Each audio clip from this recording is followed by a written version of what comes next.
most of the news sites you're gonna read is gonna flat out say Trump incited it. And right off of face value, yes, no doubt about it. He no doubt about it. He had involvement.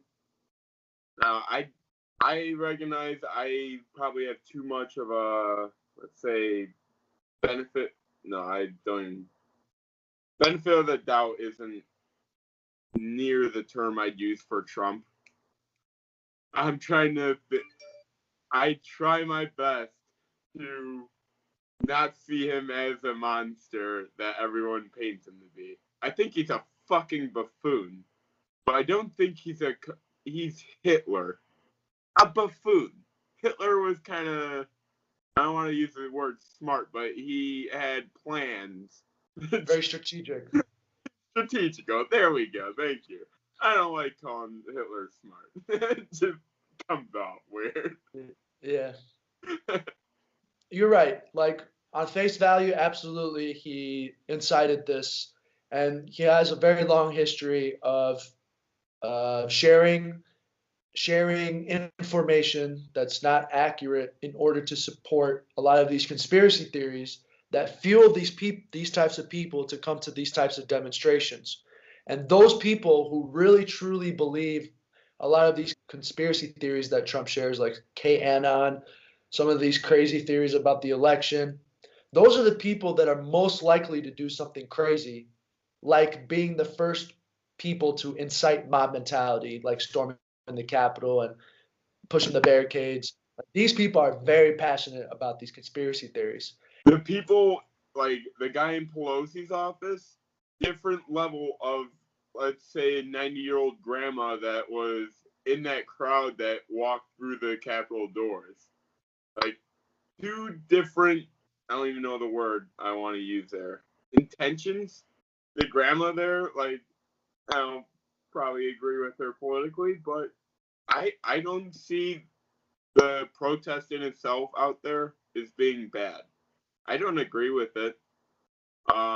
Even like, some of the Republicans voting against it, I can understand it depending on this.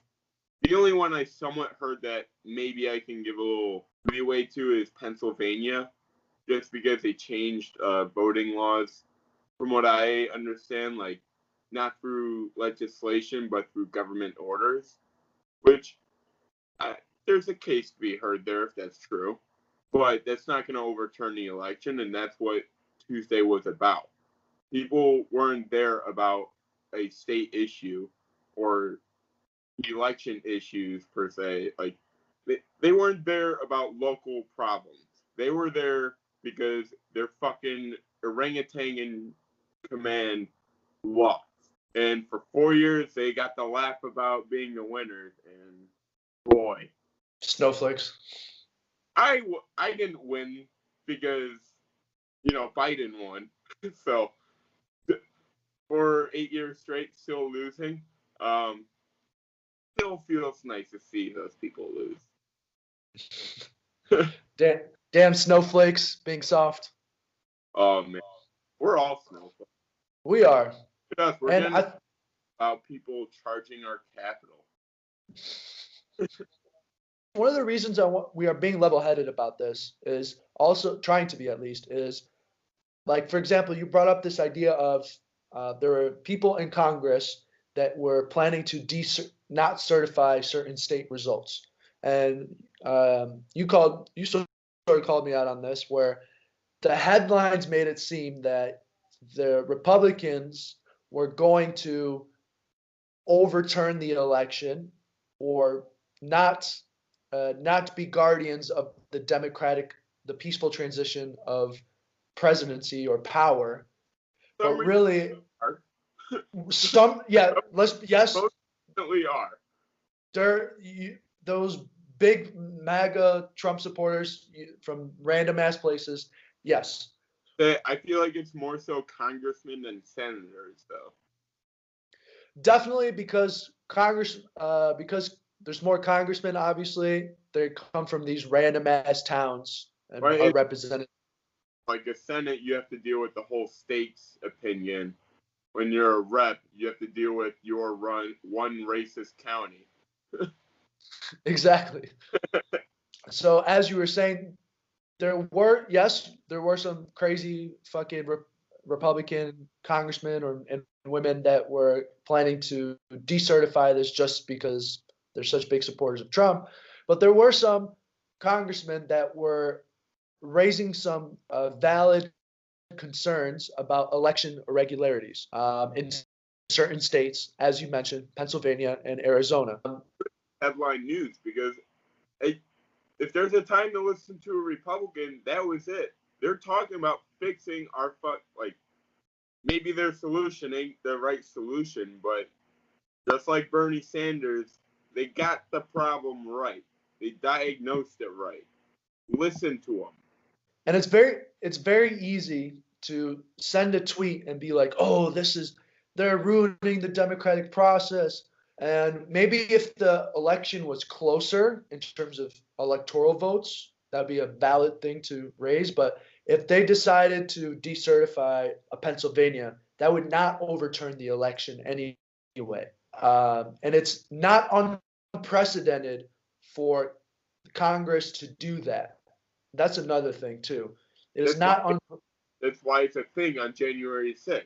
Like 4 years ago on January 6th, how they guys, we didn't do better. Well, sorry, we did much better. After 6 years, we did much better. Well, we're no, we're not better. Just because we're not that bad, we're not better. Right.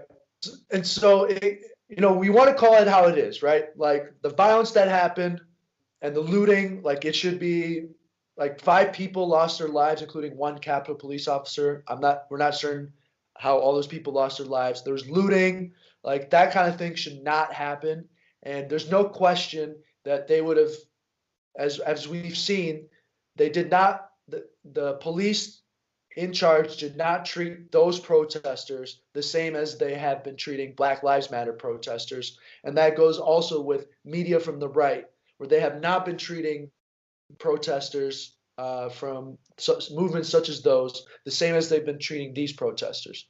Like, are you kidding me? Like, people are storming the Capitol and you're not having that same amount of force initially, as opposed to people are marching and you're shooting them with rubber bullets and tear gas. Now, eventually those tools were utilized in the Capitol, but that initial use of force was not met. But it goes back to, though, it is not unprecedented for protesters to be in the Capitol, and it's also not unprecedented for certain states to have their election results potentially be decertified. It's important to put those two things into mind because, as you're saying, we're in a place now where everything is so amplified and magnified, every little thing, and it blows things out of proportion. Now, this event is not blown out of proportion, but certain aspects might be. We just want to be careful with that. Or I'm just full of shit. Well, all of those are true. At the end of the day, you have a president who is inciting this, whether it's overtly or discreetly. So measures should be. I've talked about this on numerous occasions. If you've read the Mueller report, if you read anything into Ukraine, he has had a long history of this abuse of power. And the fact that people would even impeach him on this, as opposed to the other stuff where he was actually abusing his president. It's weird to me that this is the finals where you got a bunch of, crazy people that stormed the Capitol